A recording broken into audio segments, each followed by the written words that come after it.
SRIRAM's IS, serving the nation since 1985. Ab offline, hoya online, we are the lifeline. Hello friends, welcome to SRIRAM's IS. Welcome to this concept class video. I am Mayank Bharadwaj explaining this concept for today. It is a very important concept which is going to help you in your upcoming examination. Right to freedom. Right to freedom. It is enshrined in the Indian Constitution under Article 19. So before I further explain anything in this concept, I would like to tell you little difference between the governance of the United States, of the United Kingdom and of India. If you see in the United Kingdom first, the parliament is all sovereign. The parliament holds immense amount of power. At one point in time, it was said that the parliament of England can do anything except changing a man to a woman and a woman to a man. There are almost no checks and balances on the power of parliament. It is a sovereign body in the United Kingdom. Okay, if you see, it was the Parliament of England which has defined the rights. It is the Parliament which defines the limitations on those rights. So all kind of rules and regulations were made by the Parliament. And over a period of time, Parliament gathered immense amount of power in the United Kingdom. Now, in comparison to this, you see the United States of America, which has a written constitution. And since it has a written constitution, it has a Bill of Rights, which is written. It defines the rights of the American citizens. Okay. But it does not define the limitations on those rights. Okay. India, on the other hand, took examples, took teachings from these two while the Indian Constitution was in making. And in Indian Constitution, rights were defined, and at the same time, limitations on those rights were also defined. So Article 19 is one of the example of this wisdom of the Indian Constitution makers, where to avoid any kind of unnecessary vagueness or unnecessary differences between different organs of the government, they have defined the rights. At the same time, they have defined the limitations on those rights. Now let us jump into article number 19. It's a beautiful article which talks about 6 important freedoms to the citizens of this country. You must understand this article is extended only to the citizens. It is not available to the aliens. There are few articles which are available to the aliens. Aliens, when I say they are non-citizens. For example, somebody who is not a citizen of India but is living in India, who is not a citizen of India but is holding an office of profit in India. Those are non-citizens. So article number 19, right to freedom, is not extended to aliens. It is only given to citizens. Whereas article 14, equality before law and equal protection of law, article 21, right to life and personal liberty, those are extended to the aliens as well. So if you see article number 19, citizens have the right. 6 kind of freedoms are mentioned here. Freedom of speech and expression. This is a very important, a cornerstone of freedom in the Indian democracy. Until and unless you give the person the freedom to express himself or herself, how would you expect that person to grow to the optimum limits? And hence, the country cannot grow if you do not give freedom to the people to express themselves in the most positive manner they want. Okay. So speech and expression. Expression is one of the part of speech, or we can say speech is one of the part of the expression. So if this is a bigger circle which denotes expression, speech comes here. Gesture is another thing. If you are not speaking, gesture is another thing. Acting is another thing. Writing is another thing. Poetry is another thing. So it can come under writing only. So there are so many kind of expressions which are extended as freedoms to the Indian citizens, and it is very important for their development. If you want a country to develop, you must give freedoms to the citizens. This is an important lessons which the constitution makers, which the statesmen have learned from over centuries. Now another thing, to assemble, assembly can be for many things. Sometimes it is against the executive order, sometimes it is against the law made by parliament, sometimes it is for the action taken by the government, and sometimes it is against the inaction of the government. If you remember Anna Hazare and his movement, that was because of the inaction of the government to not bring a law on the corruption at the local level. Then Lokpal and Lokayukt Act was introduced in the country. So assembly can be for many things. It can also be for expressing your happiness. If India wins the World Cup, let's say, people come on road. On festivals, people come on road and assemble and express themselves, express their happiness. Sometimes religious happiness, sometimes happiness in the form of love for the country. So there are many kind of assemblies in the country, but they have to be lawful assembly. Okay, we will study about reasonable restriction, but let's study about the rights first. To form associations, think about if you want to fight an election, and for that you have to form a political party. Political party is one form of association. Political parties, NGOs, civil societies, there are many kind of associations which you can form. Associations are important. Single human being cannot do anything in a democracy. And anywhere, you need support of people. People in an organization with one goal, one aim in their mind, many people's working, that can work for betterment of the country, betterment of the society, for gaining profit, for innovating something. There can be many things. There can be many associations. There are associations of scientists. There are associations of doctors in this country. There are associations of lawyers, of chartered accountants. Those are professional associations. Associations of religions, associations of businessmen. There are many. And it is important, it does important work. There are IAS association, IPS associations. So it's an important part of, important facet of right to freedom. Okay. Moving on to something else. You can also form cooperative society. Yeah, this has been inserted later on although, but to form cooperative society has also become a fundamental right now. Move freely in the country. You want to go on a trip. You want to get out for some time in the weekend and you want to move to Kerala for some time, or you want to go to Himalayas for some time for a trip. But what if that freedom to move freely throughout the country is restricted? Then your freedom of expression in one or the other way has been suppressed. You want to express your happiness through that trip. So in a way, to arrest somebody's movement in whichever direction, not only one direction but many direction, is against the fundamental right. That you have a right to go to this direction, back direction, but not forward. Okay, so it's very important for us to understand that a person has a freedom to move anywhere in the country and move freely in all the direction he or she wants to. But again I am telling, there are reasonable restrictions.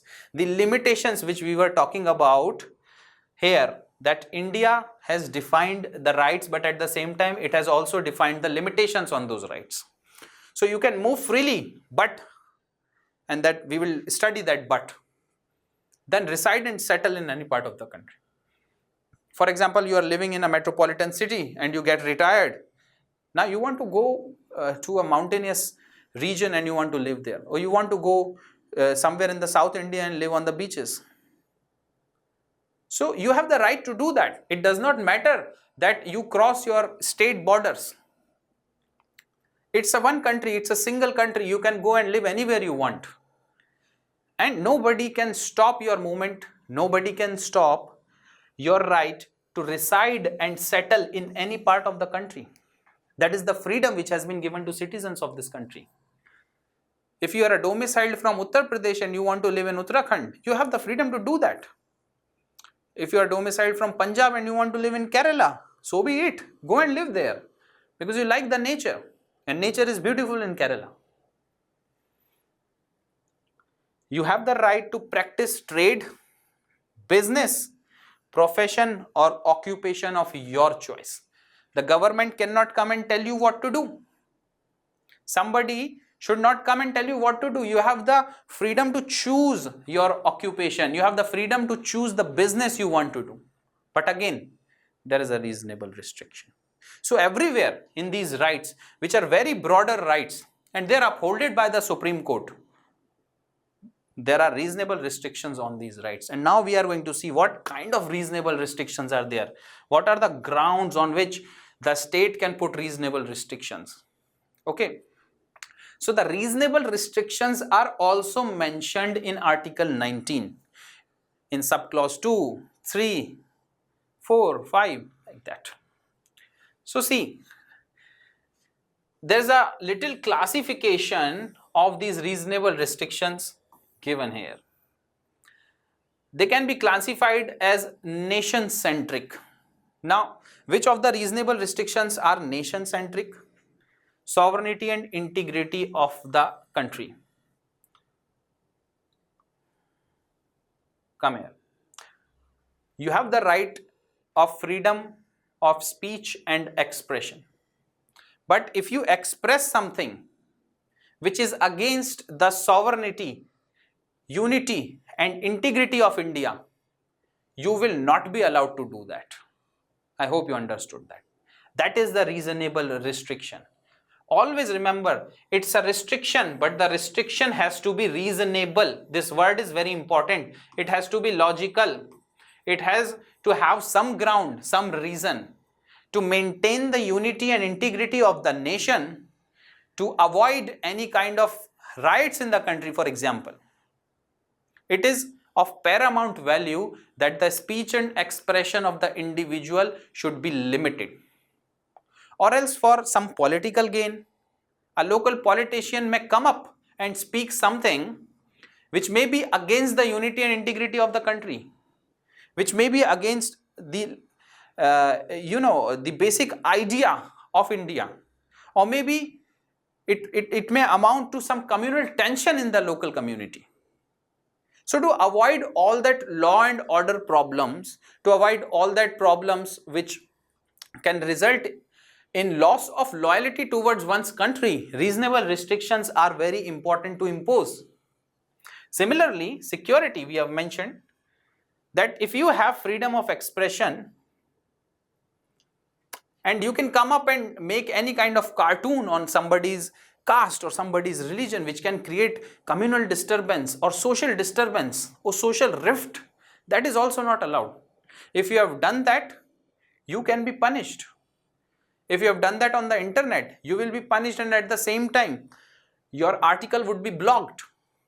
Your cartoon, your poem, your song, your artistic movie can be blocked. Why? Because it is against the security of the citizens. Now, similarly, friendly relation with foreign states. I hope you have understood why these are nation-centric. It takes into account the unity and integrity of the country as a whole. Whereas if you see, some of them are society-centric, public order, decency, morality. There are laws on obscenity in this country, that you have freedom of speech and expression, but that does not mean you come on the internet and speak anything which is considered obscenity in this country. So that is a reasonable restriction. Okay. Public order. You want to assemble, you can assemble, but it has to be a lawful assembly. You should not assemble with arms in your hand. You should not assemble with the intention of hurting people, public property and other things. That's the reasonable restriction. At the same time, if you want to make association, You can make association, but it has to be lawful association. If you have made an association and you are involved in terrorist activities, then you will be punished. That is the restriction on your right to make association. You cannot make lawless association. It has to be lawful association. Association which is permitted by law. Morality. Again, you have the freedom of speech and expression, but you should not express anything which is against morality. You have freedom of religion, but the religious practices should not be such that it one or the other way infringes upon the morality of the society, or it corrupts the morality of a human being. Those practices should not be promoted in the country. And that is the reason why reasonable restriction of morality is imposed on all of the rights given here. Now, these are individual centric reasonable restrictions. Contempt of court. There can be criminal contempt, there can be civil contempt. Both kind of contempts can be there. If you try to lower the authority of the courts which are established for justice through the freedoms which you have been provided, that is also not allowed, because courts are there to uphold the fundamental rights of the citizens. They are there to uphold the justice in the country. Justice, social justice, economic justice, political justice, and you cannot show the decision or the judgment of the court in a negative light. Although you have the right to criticize the judgment of the court, but those criticism has to be reasonable criticism. They should be justified in some or the other way. They should have some reasonable grounds. Your criticism cannot be any kind of criticism which lowers the authority of the court. And at the same time, criminal contempt does not allow the justice delivery system to work properly. That is a major crime in this country. You can be imprisoned for that. You can be penalized for that. Defamation. Since you have freedom of speech, you have freedom of expression, it does not mean you defame a person. You say something about him which is baseless. If you have the ability to express yourself in a very articulate manner, and for that reason you have the access to internet, or there are people who are following you on, let's say, a YouTube channel, and you start to defame a personality, anybody, it can be your neighbor, it can be your teacher, it can be anybody, that comes under defamation. It is attacking on the dignity of the individual. That is also not allowed. So defamation is another reasonable restriction on the rights which are extended to the citizens of this country. Then incitement of offenses. So all these are reasonable restrictions. The classification is done on the basis of nation-centric, society-centric and individual-centric. I hope you have understood. So the Constitution provides for these 6 important freedoms, but at the same time these freedoms are enjoyed with reasonable restrictions. Now, what are the forms of expression? Let us see. Writing, speaking, making films, making documentaries, social media and YouTube. You putting your photo in a beautiful dress, you're going to a beautiful place and putting your photo, that's also a kind of expression. You are expressing yourself in one or the other way. With the coming of social media, the ways in which you can express yourself has increased manifolds. Interviews, novels, pamphlets. Okay, you can give interview, you can go to the podcast and speak your mind there. You can write novels and propagate your ideology through those novels or through the characters in those novels. Pamphlets are not only for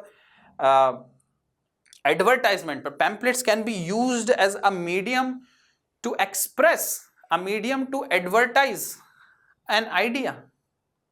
Pamphlets, if you remember a very important historical event, no taxation without representation. Pamphlets were printed and distributed throughout the United States of India, which has America, which has created the Great American Revolution, one of the major event in the United States history. So pamphlets play a great role. It has played a great role in Indian independence movement. Articles in the newspaper, in TV channels, you can express yourself through cartoons, through protests. Hebdo Charlie, if you remember, it was a satirical magazine which used to criticize the actions of the government in a satirical way, that was attacked by the terrorists in Paris. It became a very important movement throughout the world against terrorism. So there are few cases of the Supreme Court which in a way broadens the fundamental right of freedom in this country. Some of them are: freedom of expression includes freedom of press. In the United States, explicitly it is written the freedom of press is there. But in India, the use of the word press is not there in the Constitution. But it is included when it comes to expression. Press is included. Okay. And we will see there are other judgments of the Supreme Court which proves this case. Freedom to disseminate information without prior bondage, that you don't have to show to the political masters what you are going to print the next day, what kind of criticism you are going to do the next day. Ramesh Thapar versus State of Madras, important case. Freedom of circulation, restriction on circulation. Think about a situation where a newspaper is printed but its circulation is restricted. So in one or the other way, government is trying to restrict the freedom of expression, isn't it? So it's an important case. So in this case, when government was restricting the circulation of the newspaper, Supreme Court has struck down that order of the government against the restrictions on the circulations, to broaden the idea of right to freedom in this country. Restriction of circulation leads to restriction on expression. Similarly, Express newspaper versus Union of India. This is another case.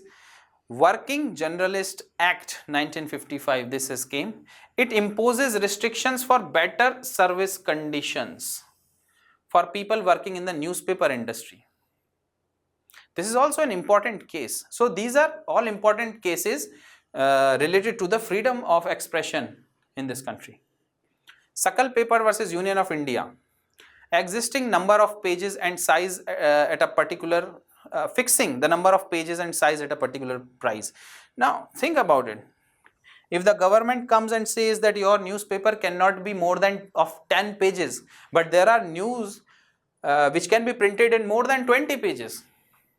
So in one or the other way, they are restricting the fundamental right of expression in this country. So fixing the number of pages of a newspaper, this cannot be done by the state. At the same time, the material which is required for making the newspaper, such as the printing machines and the pages, the government cannot fix the prices of those pages or the size of the pages, because a bigger size page can have more information. At the same time, a small size page will have lesser information, hence interrupting with the right to freedom in this country.